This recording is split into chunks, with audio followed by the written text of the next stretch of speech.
You are watching Influence Media, PSI TV, the Netflix of biz brands. My guest today has a very unique perspective on many things religious. So strap on because we're in for a heck of a ride today.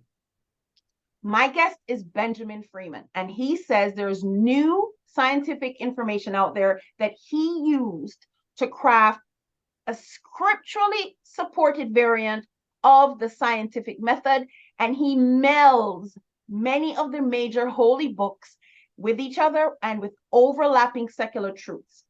Benjamin is my guest today, and he is the author of Becoming Angels in Paradise, a how-to book. Benjamin believes modern science proves the Judeo-Christians should see the Quran as the Bible's third testament. His book offers unique interpretations of some amazing stories that many of us know, like Noah's Ark, the Garden of Eden, Armageddon, and the crucifixion stories. I must warn you, you want to read this book with an open mind. And if you are hardwired to your religion, then it's still a good read. I'm just going to say to you, at least receive it as a fiction book. It is a really good read, but if you're hardwired to your religion, it's going to be one that will make you think. All right. So let me just give you that. So I guarantee that this book is going to give you a lot of moments to go, and it will leave a very interesting take on this blended religious system that is called by Benjamin in his book, Collective Consciousness. I think he says, Jung says that. AI influence Utopia is suggested in his book. It's really a fascinating read. So welcome my guest today, Benjamin Freeman, author of Becoming Angels in Paradise, a how-to book. And I think it should also be a movie. Welcome, Benjamin. Thank you. Welcome. Thank you. All right, Benjamin. So on Amazon, your book is actually under the category of religious studies. Now, I've done world religion studies in my academic years. I don't know what religion this is. So your book is referring to, it's under religious studies. What religion are we studying? I have to say there was definitely the mix and a strong flavor and favor towards Islam. But is this a brand new religion that you're suggesting? Does this religion? No. Basically what I'm saying is that all the religion teaches are connected. But God didn't want to realize that in the pre-modern era, because the message you get from connecting the religions is something that pre-modern people weren't ready for. Now, the proof that they're connected was hidden in scientific facts that God knew we wouldn't uncover until the modern age.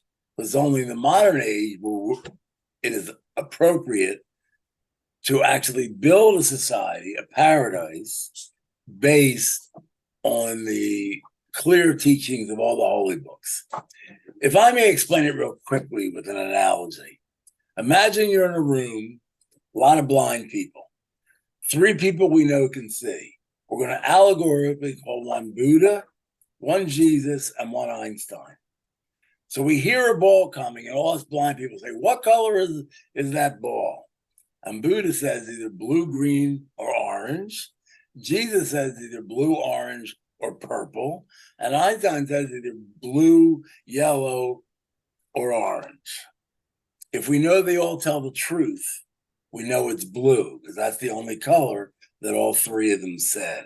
That's actually how scientists come up with their theories, by comparing experiments.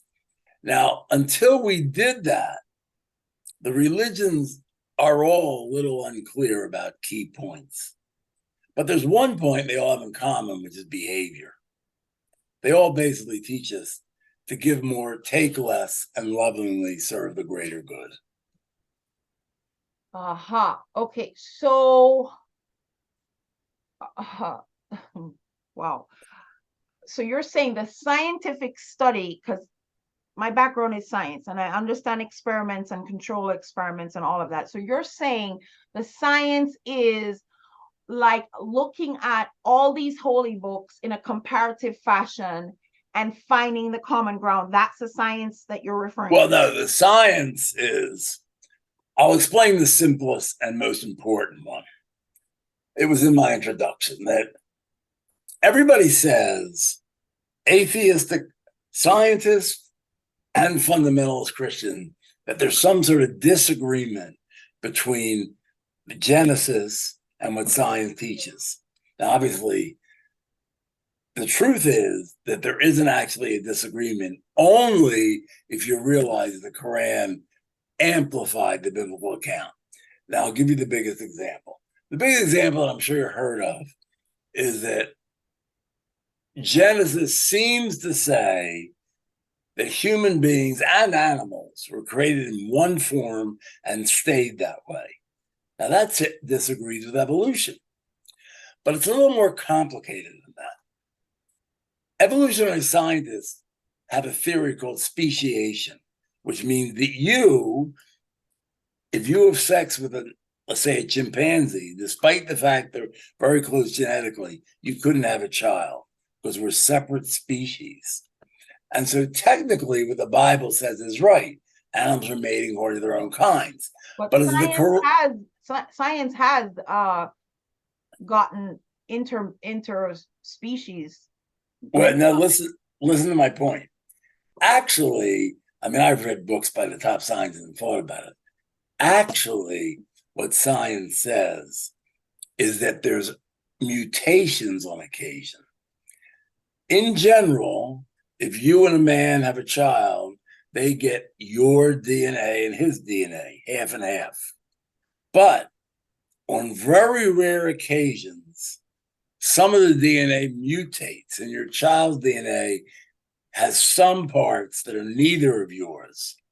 Those rare mutations are the basis for evolution. So what happens is 9 out of 10 mutations make it worse, and that child doesn't have children, it doesn't work. But 1 out of 10 mutations actually create a better child, and that becomes the dominant species, and then we have a new species. The Quran says that we change gradually, which is correct, that we came from water, that water's in our bodies, and that evil humans are apes despised. So what that shows is the author of the Quran knew that humans are part of the ape family, that we came from water, which is how evolution occurred, and that it occurred gradually. So if you add what the Quran says to the Bible saying about speciation, then suddenly the combined account is amazingly prescient. I found doctoral research recently that showed sound at the core of the atom, which substantiates when the Bible says God said and it became. Sound was at the core. I don't know about water, but I'm not challenging you. I'm just wanting. No, you're correct too. You only give me a 15 minutes here. No, I'm going to let you speak. I'm actually going to explore this one. This one I'm going to actually. It does more than that, since you brought that up. The very beginning of the Bible, where they talk about the days of creation, actually connects to what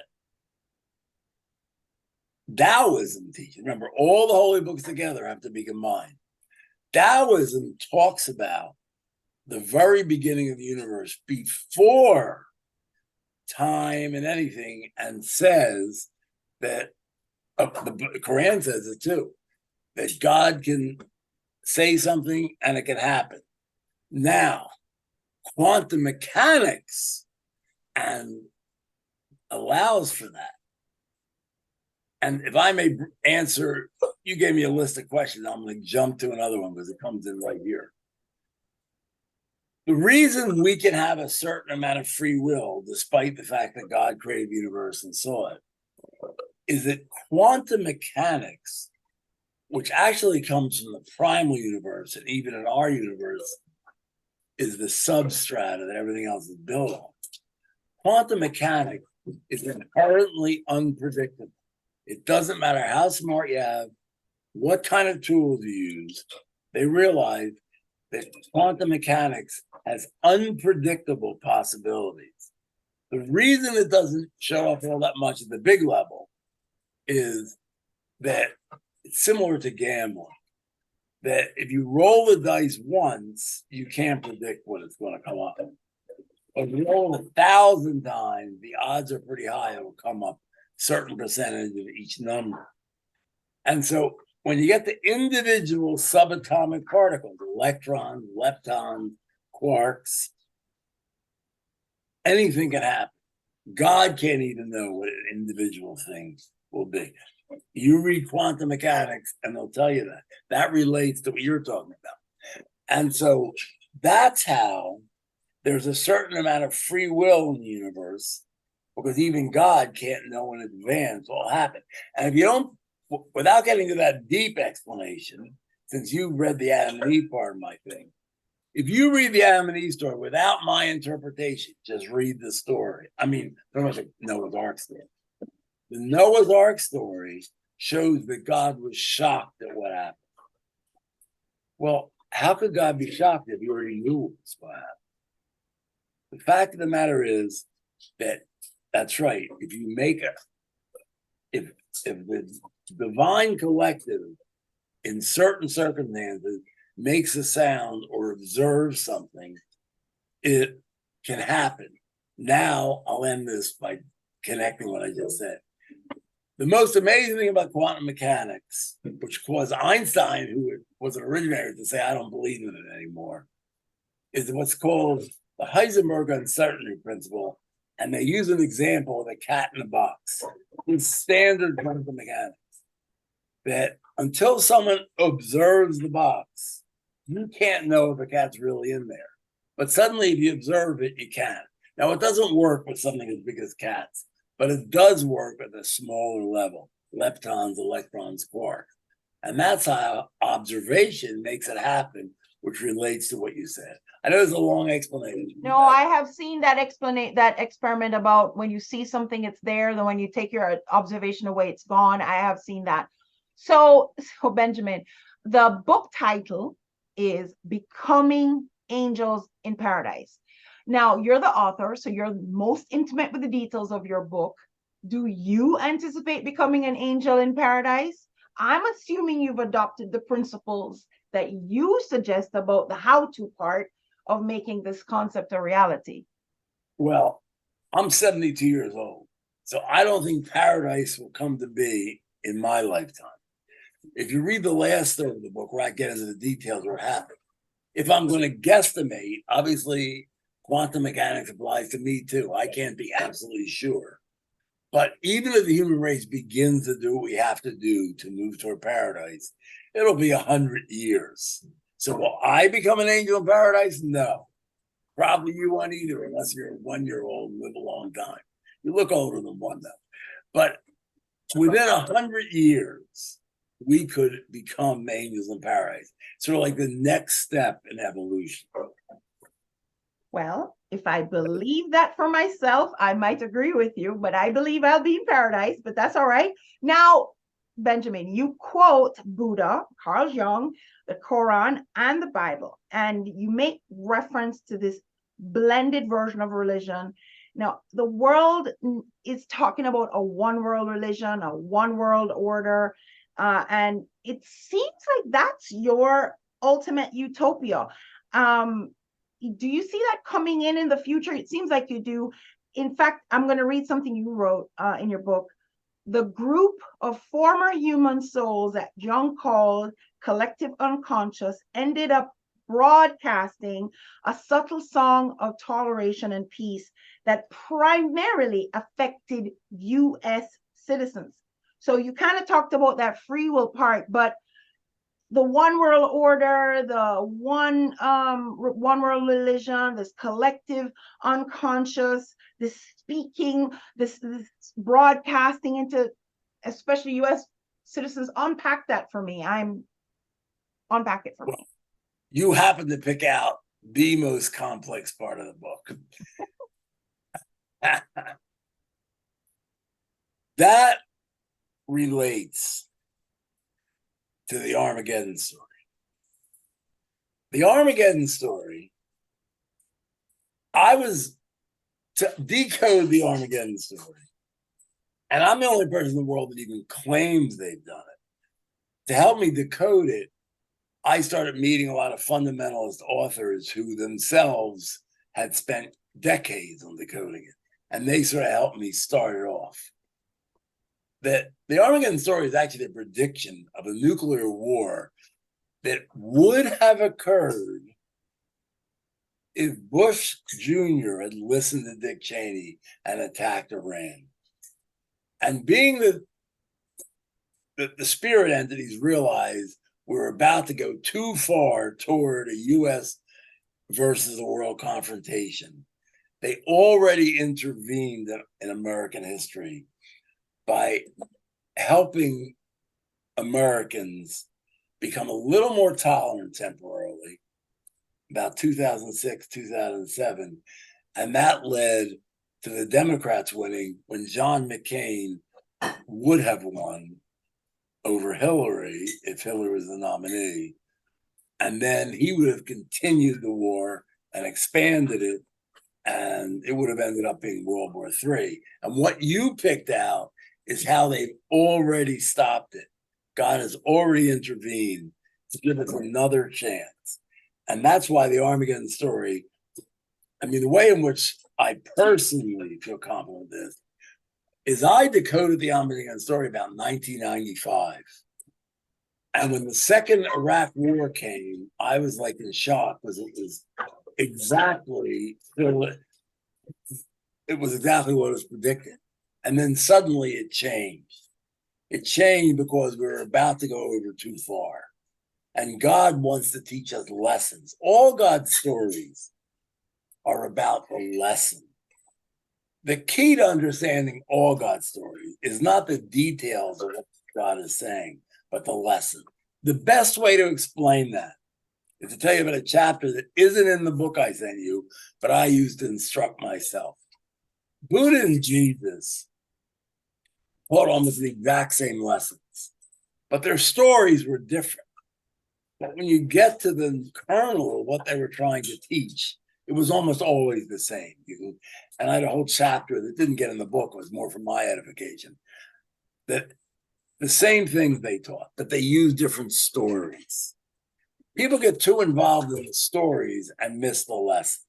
The lesson of the Armageddon story, as I say in my book, which is far more important than the details of how it didn't happen, could have happened, is that because we're so obsessed with material things and the victory over the other person and pursuit of short-term partisan gain, it's inevitable that we will have war after war, which of course is what history proves. And that eventually, now that we have nuclear weapons, we will have a nuclear war unless we begin to replace the pursuit of short-term partisan gain with working cooperatively for mutually advantageous goals. I said to you a little while ago, I'll be done in a second, that about 100 years. The reason it'll take about 100 years, we take certain steps. The first step is we've replaced the pursuit of short-term partisan gain with working cooperatively for mutually advantageous goals. Now, why haven't people done it 200 years ago, 300 years ago? Because the conditions of the pre-modern world actually favored people who just looked out for number one. But in the interdependent post-technological era, we all would be better off if we work cooperatively. And when people realize it, then it becomes easy for us to take steps one by one toward paradise. And when I say people, though, it's not just you and me. A critical mass of human beings have to be realistic. So all they have to do is bring on another COVID. They know how to do that. But you speak as if God has told you this himself, because you even refer to the several theologians that were decoding, and somehow, despite their study, you managed to do it. And you're speaking so definitively. this is not an actual religion. This is a composite of religions, which in my opinion, I'm nobody, but my opinion, if there really is a God, then what he says is going to be it, not how we decide. If we decide, we are the God. So if God says this is how it is, whether it is officially the Islamic text or it's officially the Torah or whatever book there is, it seems to me that if we just blend it because it seems blendable, and we speak definitively about God, what God wants and what we should be. I'm just wondering. You mentioned some dreams. Did you get all of this in those dreams? Wait a minute. I'll tell you my dream, but I'm going to answer what you're really saying there, and I hope you don't turn me off. No, you didn't listen to what I said before about quantum mechanics. Even God can't totally predict what's going to happen because some things are fundamentally unpredictable. If I may quote Einstein, who was considered the greatest thinker of the modern age, he was one of the founders of quantum mechanics. He's more famous for relativity, but he was one of the founders. And then at one point, he said, I don't believe what I found. And here's how he explained it. He said, I don't believe God throws dice with the universe. Because once you understand quantum mechanics, you understand the answer to your main point. Even God can't predict with certainty the future. He might be able to predict with 98% certainty, 99% certainty, but unpredictable things happen, fundamentally unpredictable. And Einstein realized that was the implication of quantum mechanics. So he said, this can't be right. Well, if I may answer Einstein, actually, God does throw dice with the universe, because otherwise it would be too predictable and we wouldn't have any free will and the universe wouldn't be all that interesting to God. But of course, that's just doing that reason. Right. So that's the answer. As far as visions, I have had certain visions. Now, I don't know if they're from God, but a lot of people believe that certain types of dreams have divine origination. And I think some of my dreams do. I don't know if they do. My assumption is they do, but I have no proof. Well, you did introduce a concept that I found very fascinating. I found your book fascinating. The story about Adam and Eve. You talk about, the average American Christian would say the forbidden fruit, but you said it was actually forbidden food, not fruit. And my understanding of it is that forbidden food was not a fruit because we were permitted to eat fruit of a vegetarian or vegan diet, but you're saying that forbidden food was actually meat. And you make the case that the actual sin might have been the creation of a weapon to kill. This is how I'm understanding it anyways. And then you're sort of right. Okay. But I wonder if I could use that to show you how I came up with ideas that I'm sure about and other people are just guessing. The way in which I decoded all the stories and made the conclusions is I would overlap relevant stories. In the particular case of Adam and Eve, what Christians and Jews don't realize is the Quran tells the same story but makes one little change. So I have to say, how can you make it in the Bible and the Quran? And then I realized it overlapped with scientific teachings about what happened when we were first becoming humans.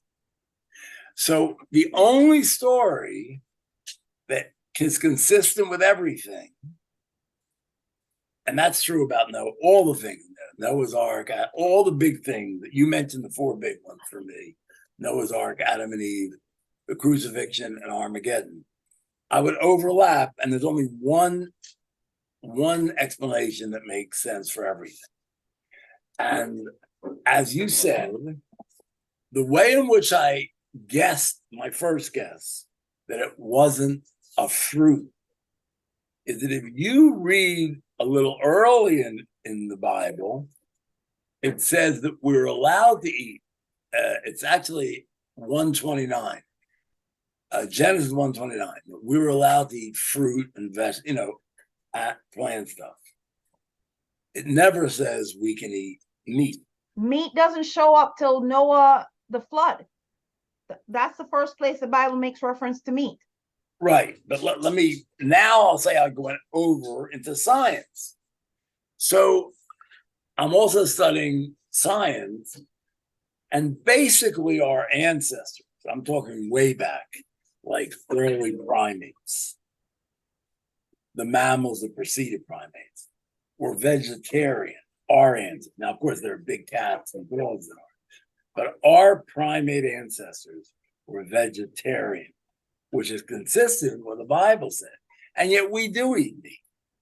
Well, if you go back to studies of early primates, but more to the point, studies of baboons and chimpanzees. Chimpanzees are most like us genetically, and baboons have a lifestyle most like what scientists believed that we have when we were first becoming human.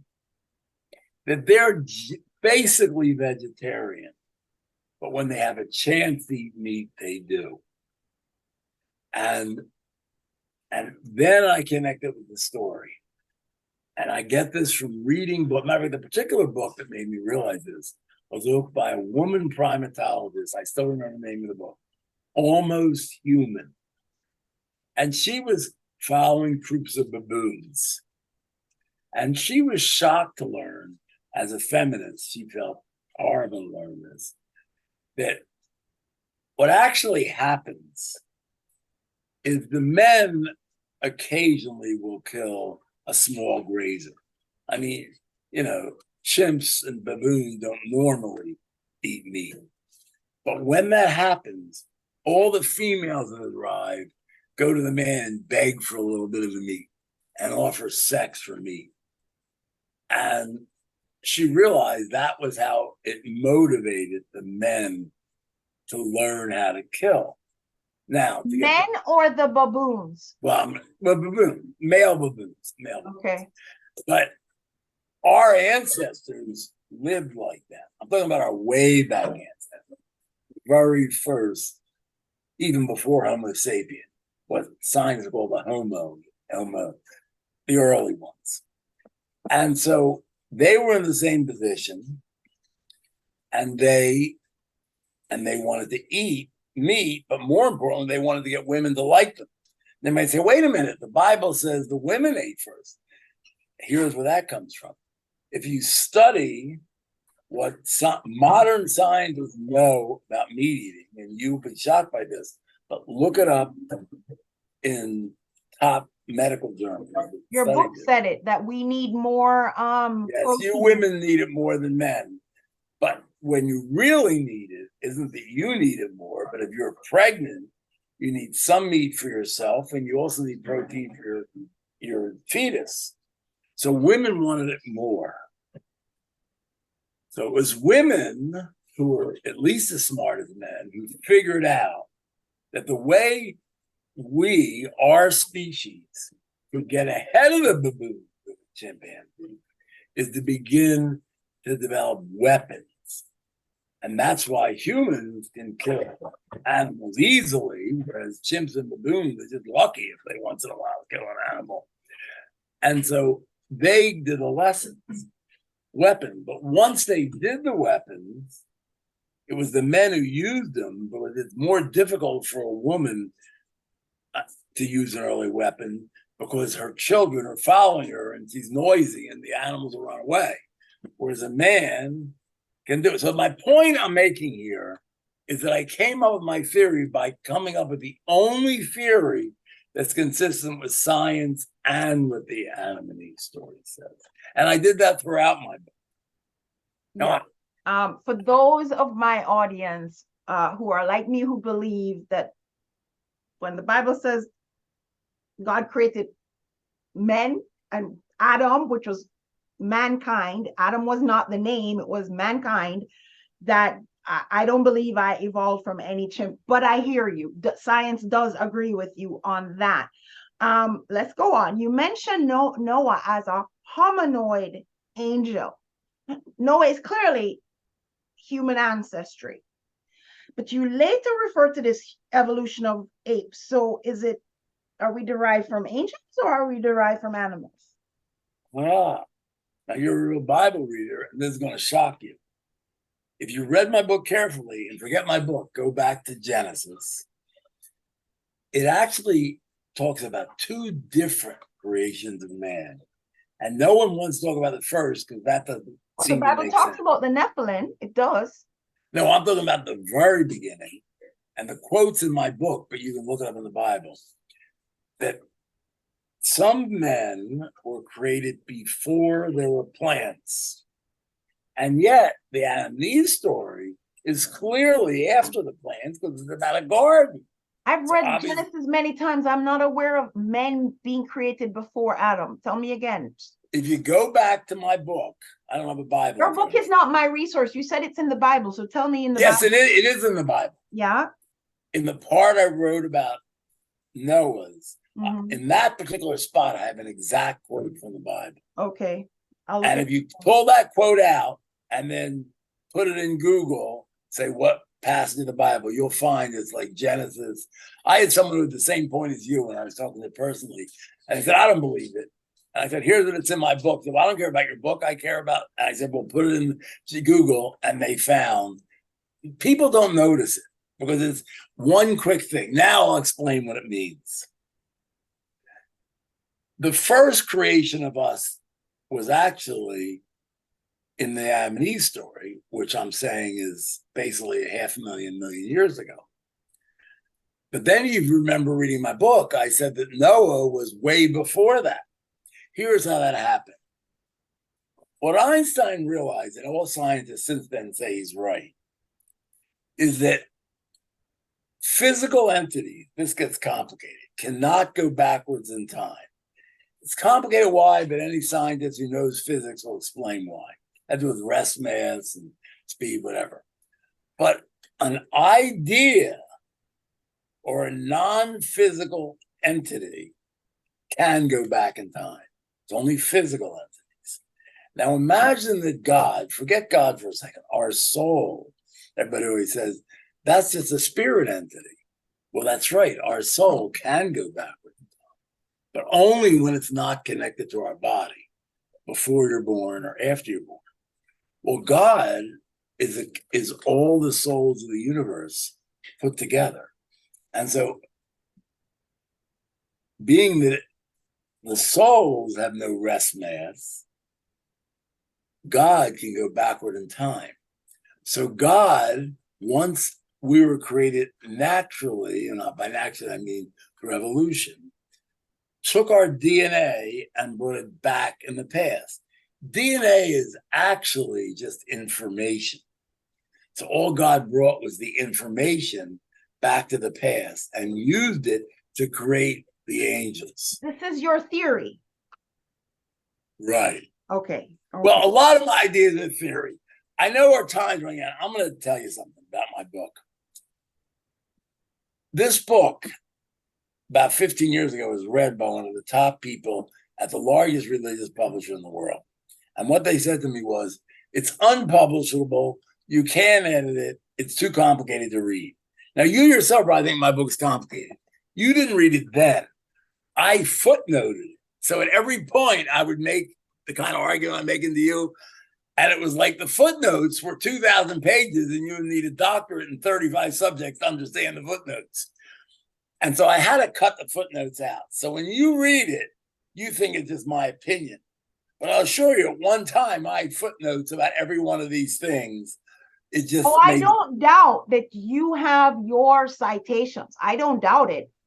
I'm just reiterating, coming from a scientific and academic place myself, that it's still theory. Because you yourself have not spoken to God nor seen it for yourself, but you are getting the scientific data overlapping with the religious data and formulating pretty sound theories, I would say. And that's why I told people up front, if you're hardwired to your religion, it's going to be hard for you to receive what you're saying. But if you can either have an open mind or at least receive this as a fantastic just flow of knowledge, it's pretty interesting. I really thought it was a fascinating read. I really do. Let's go on with that. You have an alternative, very interesting story into Noah's flood. So I don't really want to give away the book because I want people to go read your book, but you had a version that was very interesting. So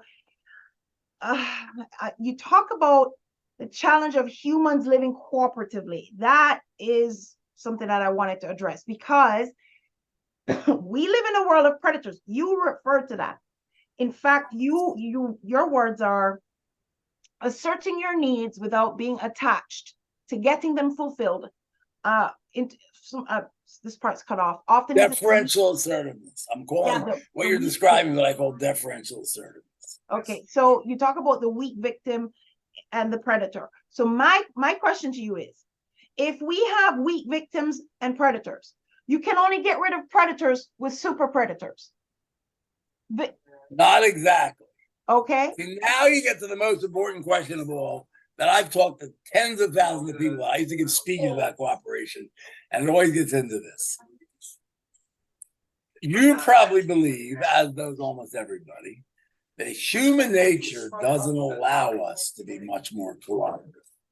That's the fundamental reason that most people believe that paradise or utopia are impossible. But actually, they're not right. Now, I'm not going to give you a theory from the Bible. Now I'm getting back to science.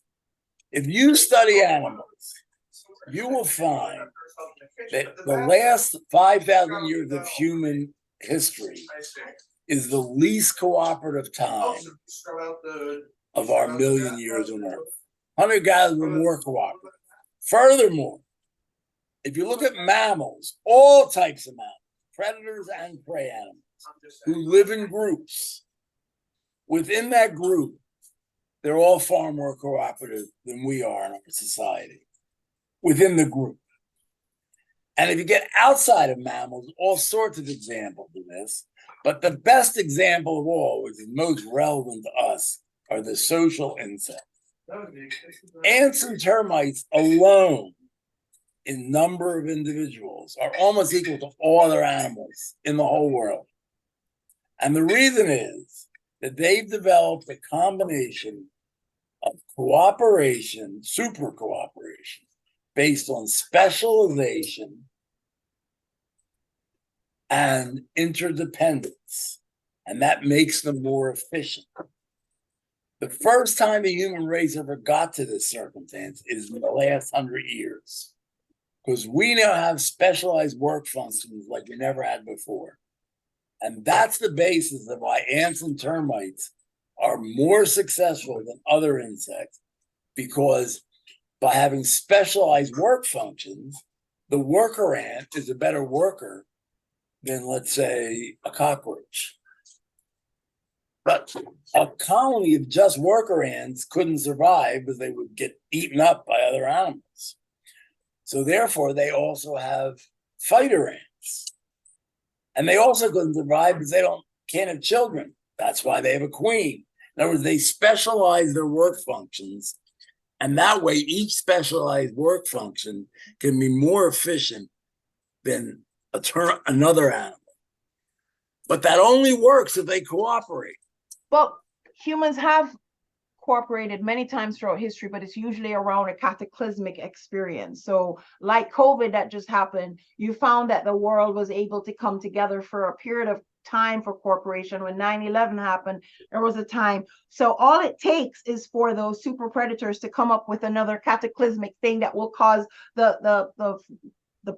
prey, the weak victim people to congregate, and then they'll have us all corralled and controlled. It's not as simple as super predators. The right way to say it is different circumstances elicit different responses from people.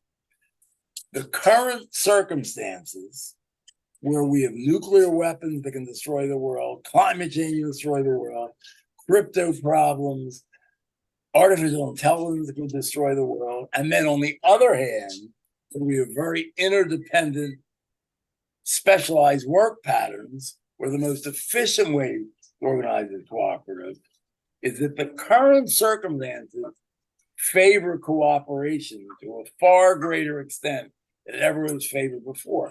People haven't changed their behavior yet because most of us don't realize that. That's the most important lesson of the book. Forget religion or science. If there's one lesson, the most important point I'm making in the book is that because of the different circumstances of the postmodern era, we would all be better being more agreeable. All of us. But the definition of more agreeable will also be more cooperative. But the definition of what that looks like will also be a point of contention. Because if I say cooperative looks like this, but you say cooperative looks like that, that will be its very first conversation. We're way past the time, but I do want to get to this. You say, I want you to unpack this for me. We should consider the combined effect of spiritual awakening, seeing all humanity as one extended family, and living in cooperative villages which blur the lines between friendship and marriage. So you have a problem with marriage too? I'm just trying to understand. No. I don't have a problem with it. What I'm saying is, now you're talking, remember I said 100 years? You're pulling that from a point about most of the way there, 70 years. That at that point, the vast majority of people will be much more spiritually aware. They'll be more connected with divine emanations, which are all in favor of cooperation. And they will be living in such a way that they'll be living in a more cooperative circumstances. So because of all that cooperation, we'll begin to develop universal love, which is basically what Jesus and Buddha taught us. Well, Jesus said there would be no marriage in heaven. Jesus said there would be no marriage in heaven. Right. But forget about marriage. I know when I get into this, everybody gets so obsessed with the sex and the marriage part. That's a minor part. The main part is that since you, I believe, a Christian, am I right that you're basically a Christian?